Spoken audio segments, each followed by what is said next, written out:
1. Background. So, I want to become a nurse, and because of that, I've been volunteering at an ER. But since COVID, they cancelled the volunteer program for the summer. My grandfather is a recently retired gynecologist that still assists in surgery to help out the newer docs. And both of us don't mind seeing blood.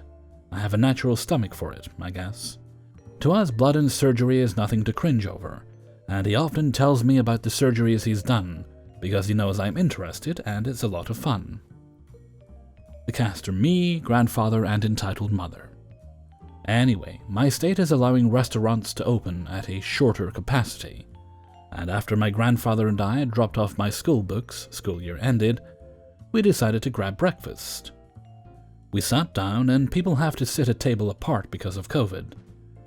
We're at the booth against the wall, closest to the door. There's a mother and her, I'm guessing, 7-year-old son 2 booths away, then an elderly couple at the farthest booth. We order, and the topic soon turns to my grandfather's latest surgeries, which was where he was removing a uterus that had fibroids on it. I like to describe them as large warts. He takes pictures of them, which they're allowed as long as the patient's identity is safe. And he does this because he gives lectures and presentations to other doctors and uses them. He starts to show me the pictures of the surgeries, phone faced towards the wall so only we can see, and we quietly discuss it and scroll through the photos. Our food arrives, and we still do this. Remember the 7-year-old I mentioned? Well, he starts wandering around the store, with the mom just scrolling on her phone.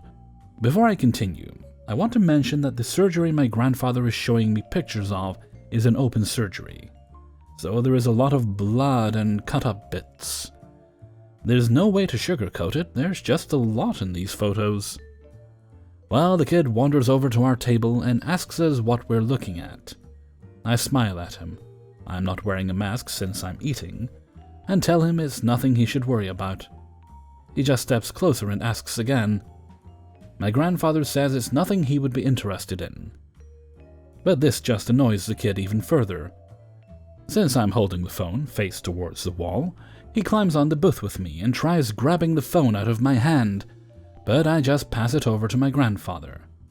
The kid gets off and is now climbing onto the seat with my grandfather, but he turns it off and puts it in his back pocket. The kid's face is red, but he just huffs and storms back to the EM. Thinking this is the end of it, we get back to eating and the pictures. All of a sudden, the EM is storming towards us and slams a hand on the table, startling us both. "Why are you not allowing my son to see your phone?" "Ma'am, it's none of his business what's on it, and he probably doesn't want to see the pictures." "Well, if they're just pictures, he can see them." The one waiter is looking at her. "No, they aren't suited for children, they're just pictures from a surgery," says my grandfather, "and can be pretty gross to some people, especially kids." "They can't be that bad if you guys are eating, and besides, surgeries are done by robots, so it can't be that bad." The waiter is asking if she can go back to her booth. She ignores him. At this point, her son climbs in the booth next to us and gets so close to my face, I turn towards the kid and tell him to get away. She uses this to then grab the phone out of my hand, grabs her son out of the booth, and flips over my grandfather's phone, and she goes white. I won't go into details about the picture, but it was quite bloody, and a lot of fibroids were huge and showing. She drops the phone, yells, "What is wrong with you people?" I'm annoyed at this point. You took my grandfather's phone after we told you it was none of your business. If you saw something you didn't like, then maybe you should have listened to the warning. The waiter walks over and sternly tells EM and her son to go back to her table, and they finally do. The waiter apologizes, and we leave a few minutes later. During that time, I can feel EM drilling holes in the back of my head. 2.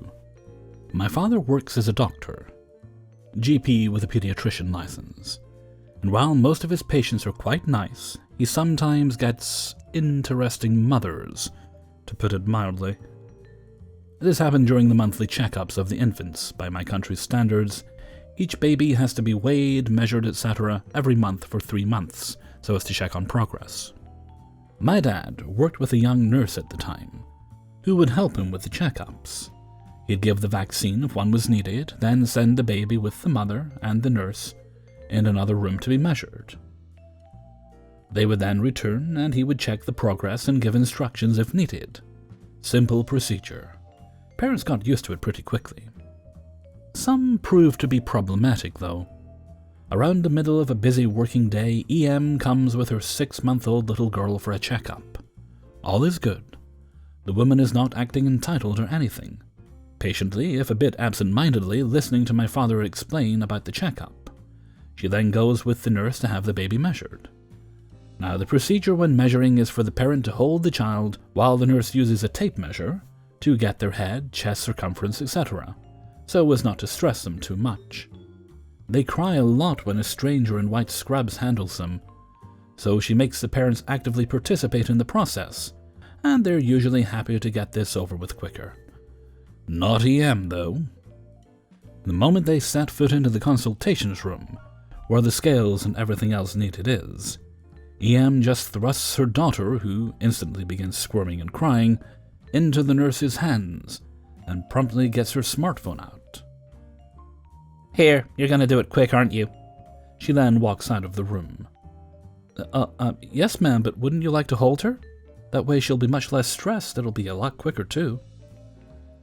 But it's your job to do this right. What do I have to do with anything that goes on here? You surely know how to handle a baby. Of course, you're right. I'm simply asking you for a bit of assistance for the baby's sake. Also, I've only been in the field for a few years, and I'd like you to be present to ensure she is handled the way you want her to be. Oh, really? I assume you're competent enough to get such a simple thing as measurements done by yourself. You've had training. You must know how to handle infants. Anyway, I'll be waiting outside. And just like that, ladies and gents, the mom struts her ass out of the consultation room and into the waiting area, leaving a baffled nurse with the wailing baby. Anyway, somehow the whole measuring process is complete. The infant is a little calmer now, but still sobbing, and the nurse goes out to call EM over to the doctor's office. A slight hitch in the plan, though. EM is not there. The nurse returns to the doctor's office, baby in tow, figuring out that the mom would be waiting there, if not in front of the door, where my dad confusedly asks her what the heck is she doing carrying around an infant and where is the mom? No idea, she just went MIA. My dad is about to lose it. It's a really busy day. There's around 6 more kids waiting outside for their turn. The cacophony of bawling, cooing, and women talking is disastrous. And now they have to look for some irresponsible woman who just up and left her kid behind. Nurse is about to burst into anxiety tears as she searches the waiting room once more for EM. Goes back to the consultation room, scans the whole hallway to see if EM maybe got the office doors wrong and is waiting at the wrong place. Nope, still MIA. This went on for I don't know how long, probably a couple of minutes, when the nurse made an awesome but terrified guess that EM might be outside at the hospital entrance. Luckily, the entrance is 2 minutes from the doctor's office, so she didn't have to haul an upset and scared infant through half the hospital. Sure enough, there EM was, talking on the phone and pacing up and down, obviously irritated. When she saw the nurse with her baby in her hands, she proceeded to hang up and looked at her like she was angry about something. Well, that took you a while. It took a while, ma'am, because half that time was spent looking for you. Please take your child and come with me to the doctor's office. You can't leave the building before your appointment is done, and you can't just leave your child unattended. What I do with my time is none of your business. I had a call to take. You wouldn't imagine I could talk calmly with all the noise inside, would you? Nurse resisted the urge to yell. EM took her kid and followed her back inside. My dad was ballistic when she returned to his office. EM was holding up the entire queue of mothers and fathers, all asking what is wrong and how long do they have to wait for. And, "You don't even have anyone inside the office, Doc." So EM got a huge earful and a threat that they would call CPS, to which she quickly changed her tune and apologized profusely, admitting she had wandered off, but only because she had something very urgent to discuss. Hint, from what a nurse overheard outside, the call was not urgent, but then again, that's unproven. No CPS was called, no tantrums were had, but there sure was a lot of pressure, angry people and wailing infants, and one very upset nurse. What bothers me with this story is that this woman wasn't a bad mom. My dad knows her to be a totally normal woman who was, up until that time, invested in her kid, even if she was a little shallow. The father, who was also not an ED, he can't explain to himself how or why this happened. Also, when later checkups were due, EM now always came together with the baby's dad. My father says that he handled the kid while the mom stood aside, and no second incidents happened. 3. I was thinking about this situation I was in as a 13 or 14-year-old kid. This was about a decade ago, and realized it would probably fit here. So when I was a kid, I used to do these 5-day theater camps by this company that travels through the Midwest. The first day was a group audition and casting. Then we would learn a short show within 3 days and perform it on the 5th day. It was for kids 1st to 12th grade. Bigger roles usually went to older kids who were up for the challenge, while the little kids would usually have group roles unless they had a great audition and showed that they could learn the lines quickly. At the time of the incident, I had been doing this camp for about 3 years in my hometown. This year, after my time finished its camp, the smaller town next door contacted our school to invite us to join their camp production. They feared that their town was too small to fill all the necessary roles, and since it was a different show than we had done in our town, I thought it would be a great opportunity to make more friends and practice learning lines quickly. I didn't know any of the kids from the town next door when I arrived on audition day, but I quickly made friends with some of the other kids. We spent about 2 hours auditioning, and when the directors had deliberated for a bit, they announced the roles. To my surprise and pleasure, I had gotten the lead role. I was so excited to give it my all. The parents were allowed to stay and watch auditions, and one of the moms was very upset that an outsider had gotten the role she thought her daughter deserved. She tried to pull the directors aside and make them change their minds. The directors were obviously annoyed, but were polite to EM1, and explained that even if I hadn't gotten the role, her daughter was not even their second choice. EM1 did not take rejection well, however, and decided that she would make my life a living hell for the next week. She got some of the more petty parents to tell their children not to talk to me. Her kid, the EK, made faces at me at every chance she could and would talk shit with her friends backstage. I didn't really mind the kids talking, but the adults got out of hand by the 3rd day of camp. I was always a skinny kid with long legs, and one day I came to camp in shorts and a shirt with a sheer back panel and a tank top. For context, I'm a girl. As I was sitting with some of the OKs I had befriended, one of the VEMs approached me. She asked me to stand up. Confused, I stood up, whereupon she told me I was dressed inappropriately and needed to go home and change. She was smirking as she told me this. She knew I lived a half-hour away instead of down the street, and that my mom had just left. When I asked what was wrong with my outfit, which my conservative grandmother had bought for me, Em told me I was dressed like a slut, and that my shorts were extremely short, and my shirt was see-through. When I told her I couldn't go home, she shoved me so hard I fell to the ground. In shock at her behavior, I tearfully told her that if she had something I could wear, I would be happy to. She went to her car and brought me back a sweater that appeared to have cat vomit on it. The day of the performance, my mom took a group picture of me and every girl in the show. She then went to the mom that called me a slut and pointed out that her daughter was wearing shorts the same length as mine, and a similar style of top. Then she cut that bitch a new hole for calling a literal child a slut, especially when her own child was dressed the same way.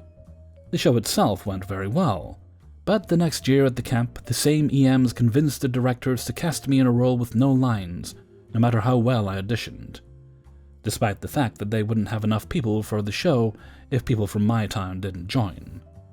The one thing that made me feel better? None of the EM's kids got good roles the next year either.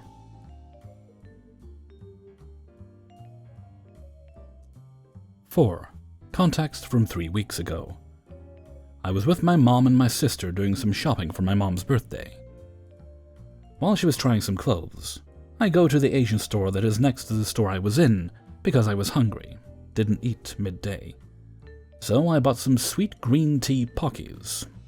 Bought one for me, one for my mom, and one for my sister. Because I'm kinda well educated, I decided to eat my pack of Pocky outside the clothing store and enjoy the light of the sun and its warmth. Then came EM and her little son, Kay. Didn't really say anything, but you'll see. While eating, she stopped in front of me. Not only stopped, but she froze for like a long 5 seconds. Are these good? Yeah, I like them. But they're kinda special though, not everybody will like them.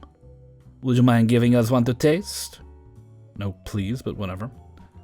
Okay, take one. So out of my kindness, I gave one to her and her kid. She was like, eh. And her kid was like he was discovering some new shit and was like, whoa. I guess the whoa triggered something inside her brain because she began to be a stupid bitch at that point. I guess you like them a lot. It's delicious. Would you mind giving $1 to my Kay? At this moment, I'm like, fuck me, a Karen now? Really? Nope, sorry, this one is for me and the 2 others are for my sister and my mom. I was kind to give you one each, but I won't give you a full box. You can still buy one for €2.50 in this store if you really want one. They're expensive. €2.50 for a box is really expensive, but it's exotic, so it's totally normal. I can't afford that. Really? Well, you're wearing Gucci, driving a Mercedes, I saw her coming in something like a GLE model, and your son is full of Adidas, not to be rude, but I think you're taking me for an idiot by telling me that, and I really don't like the direction this is going to take, so I'll say goodbye and you have a nice day. But no, I really can't afford it. Trust me, I'm a single mother. You know how hard it is to live as a single mother today. And you're just a young man, so you must be rich. What kind of logic is that? You could be kind to me and give me one. Do you really think that I'm going to give you something with you talking to me that way and treating me like an idiot? You better go away before I start to get really angry. I was kind to you, but if you take me for an idiot again, I might just slap the shit out of you. The kid starts to cry because I was trying to be intimidating. I feel kind of sorry for him, but she was getting on my nerves at this point. EM took pepper spray out of her purse and started to point it at me. I began to freak out at this point and backed up about a meter away from her. I've never been hit by this, only heard and seen it's painful, and my being aggressive to her as an attempt to make her leave didn't work, as you heard. I was unlucky with this bluff. Now you give me the Macados? That's how Pocky are usually called here. It's a brand name. So I'm not some dumb idiot and try to remain calm and think fast about what to say. We're in a public area, there's security cameras outside, so I knew what to say in the moment. There's a camera outside. If I give you these boxes, I'll just get your ass into court for racketeering. I also have your license plate, so don't even try that. One of the clothing shop workers was actually looking outside the whole time because there weren't really many people because of the virus.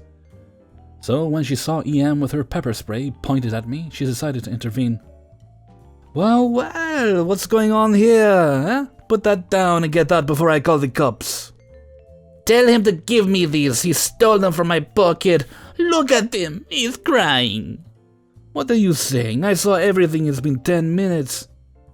Watching outside. This guy's eating alone before you came, so get the fuck out of here before I call the cops on your ass. She froze again for like 10 seconds, not knowing what to do. W decided to head back inside fast to call the cops. EM instantly takes her child by the hand and runs to her car. I think something tilted in her head and she understood that she was crossing a line, since she was gone super fast. The clothes shop worker stopped the call. I was shaking like a freak after that. It was the very first interaction of the sort I've had. I tried to stay calm and bluffed my way out of it, but the pepper spray totally surprised me. These kinds of weapons are legal only in very small quantities, and it's rare to find someone with one. I was so thankful to that worker that helped me get out of this situation. My mom and my sister were kind of shocked and were checking if I was alright at first, but not really impressed that it happened when describing what EM looked like. Apparently that woman is known to be a bit of an issue in the city because her husband is a super rich guy that owns a manor around where I live and many stores in the city, so she feels like she's above the law because of the money they have. She would also try to steal things in stores or fight every time something doesn't go her way. I guess I got lucky that she didn't attack me directly when I told her no. Also, I'll avoid threatening people with violence as a bluff next time. Dumb move for me, I guess. At least I've learned something from this. 5. Background. I was a site engineer in the finishing stages of a mall. Restaurants and stores were handled by their own contractors, and our only interaction was to ensure their compliance and connection to the mall's overall fire emergency system. Now, hooking up a normal-sized store would usually take us an hour because we had to simulate a fire and ping every fire detector to ensure we had their proper location and address. We usually did this in the early hours of the morning, around 8 a.m.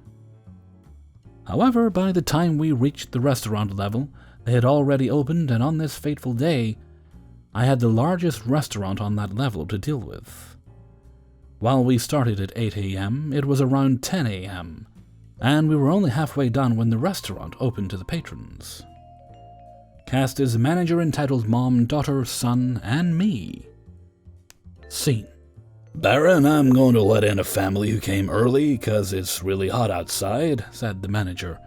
Fine, but please keep them on the right wing of the store while we finish here, and we'll try to keep noise and dust to a minimum. I have a reservation for 3. Hi, yes, please, right this way. Oh, they're still working on the... He gave us a wave. What? How disgusting. Why are you guys open while they're still working? Oh, don't worry, ma'am. You will be seated away from the work. And as you can see, they have a transparent tarp set up between us, so you won't see a single speck of dust. It's not just the dust, but the smell. Disgusting pigs. Can't even shower. We have been working without AC on the outside of the store in August since 8 a.m., but we did not smell. Really? Hey, excuse me. Mom, don't. You, one with the glasses, you need to leave. First I have a name, but... I don't care about your name. Just do as I say or I will tell your boss and have you fired. Really? You know, if I tell my guys to step down the ladder, we will close this place. I do not care. If you won't get off the ladder, I will push them off. Here's the thing. The ladder is about 3 meters high, around 10 feet. Both technicians are dangling from it, testing fire alarms for misfires and classifications. A fall from that height with their feet wrapped around the ladder steps would mean broken legs, hips, and they might see a few broken ribs. What the actual fuck did you just say? Cross the tarp and attempt it. Ma'am, I'm gonna have to call security if you do not stop this. Mom, stop, says the daughter. How dare you threaten me? She walked over to the tarp.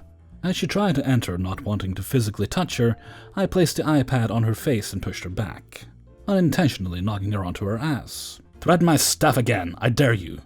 How dare you touch me? I will have your head for this, you pig! Well, I did not really touch you. I did not touch trash barehanded. I wiggled my iPad in front of her. Son, beat him! No. He grabbed his mom by the shoulder, helped her up, and ushered her out the door. I've never seen someone more ashamed. Miss, I call security. Please step outside with me. The aftermath. The security came and took their statements. She screamed a few more insults and said I broke her teeth, but refused to open her mouth to show the security. Once they mentioned cameras, she started to pretend to faint. I was called in and asked to tell my side of the story, and mine was corroborated by the cameras in the store. I did not face any charges, and the woman was banned from the mall. Her kids, however, were still allowed to enter normally. The primary reason I've been holding off this story is because how I handled it was immature, and where I should have de-escalated the situation, I reacted by enticing a confrontation. Regardless of whether people deserve to be called out for their behavior or punished, should be a matter of law and not personal vendettas. While I did not get punished, I am somewhat ashamed of my actions. When possible, we should try to de-escalate situations, a lesson I learned after a few more of these encounters. Hey everybody, Hellfreezer here, and thank you very much for listening to iPop number 42. iPop. Get a few in, it's been a little while since I did one of these, so there we go. And thank you very much to everybody who allowed me to use their stories in this video. Now, I do have to check something here. Okay, good. It's this video. Wanted to make sure I hadn't gotten the wrong one.